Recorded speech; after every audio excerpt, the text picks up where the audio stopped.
Chase those winter blues away with a box set of cards using either stamps or die cuts of flowers that actually bloom in winter. Coming up next on Catherine Paper Art. Today's video, I am going to make snowdrops.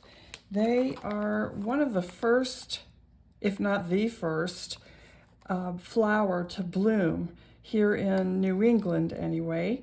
And they actually start to bloom in winter. And I had never heard of snowdrops until I bought this stamp, stencil, and die collection from the Greetery. And until I had made some card fronts, I should say, with the stamp set, and I never did anything with them. So I decided that today I would do something with these. And then this past December, I purchased these snowdrop dies from Paper Tray Ink. So I decided I would do a video with both of these and make some cards. So as I said, I already have these panels stamped out.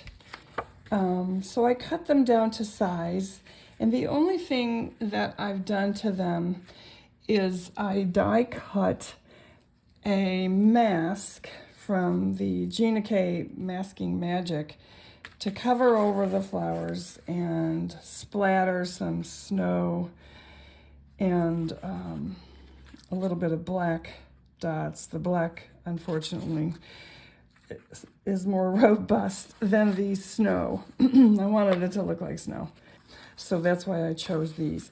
Now I've already cut some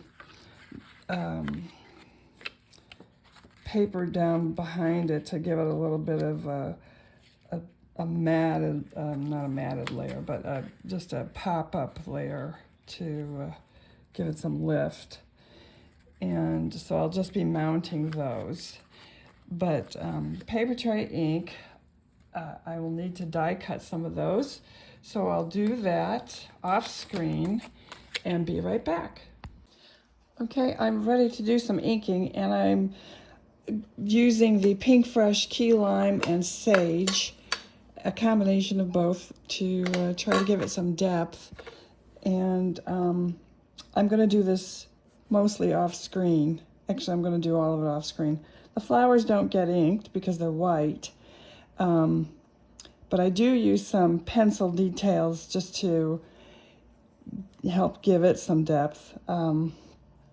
I just fill in, the die gives it some score lines, and I just use a little bit of gray to fill those in. But the leaves, I'll do these with the ink, as I said, so I'll do this really off screen. But what I do basically is I just start with the lighter ink, which is the key lime, and then I come in and fill in with the sage. Okay, I've finished all my inking, and this is the last set that I need to assemble. And you can see on the back, they give you an assembly guide to follow. The thing about snowdrops are they look best when they're grown in clusters. So if you plant multiple bulbs together, they look best that way, and that's why they're depicting them this way. So I'll go ahead and assemble these off screen and be right back. I'm going to use the Nordic frames by the Greetery to cut my background panels for the Paper Tray Ink snowdrop die cuts. So I'll do this off screen and be right back. I have some of my cards finished, and I have just these two more to do with the die cuts. So what I've done is I have taken the background panel, and I have taken 2 pieces of cardstock to glue to the back. Then what I do is I take my die cuts and I put some foam, some foam tape pieces to give them a little more depth. So I'll finish these up off screen and be right back. So with this inked up panel, I think what I'll do, because this one was never trimmed down and it's kind of hard to see the flowers against this light background, I did take a pencil and just lightly outline the white flowers, but it's still hard to see it. I think what I'll do is I will die cut this one out and then inlay a white flower and put this one on top of the white flower and then splatter the background with the white and maybe just a little bit of the black.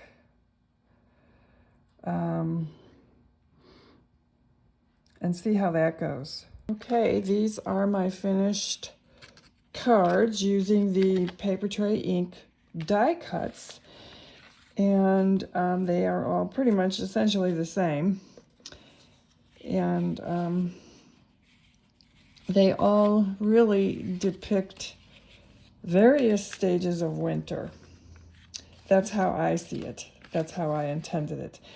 And you can see that it ultimately leads up to spring. So now I will go on to the greetery stamped images that I had worked on last year. And I have already mounted these onto card bases. They were already trimmed down. That I did that last year. Now I had the one left over, which I had already cut out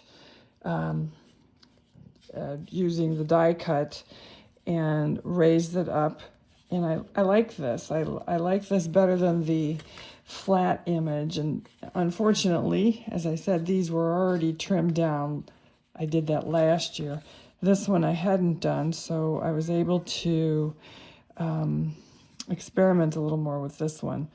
So now all I need to do are these sentiments, and I will probably use these, although these are really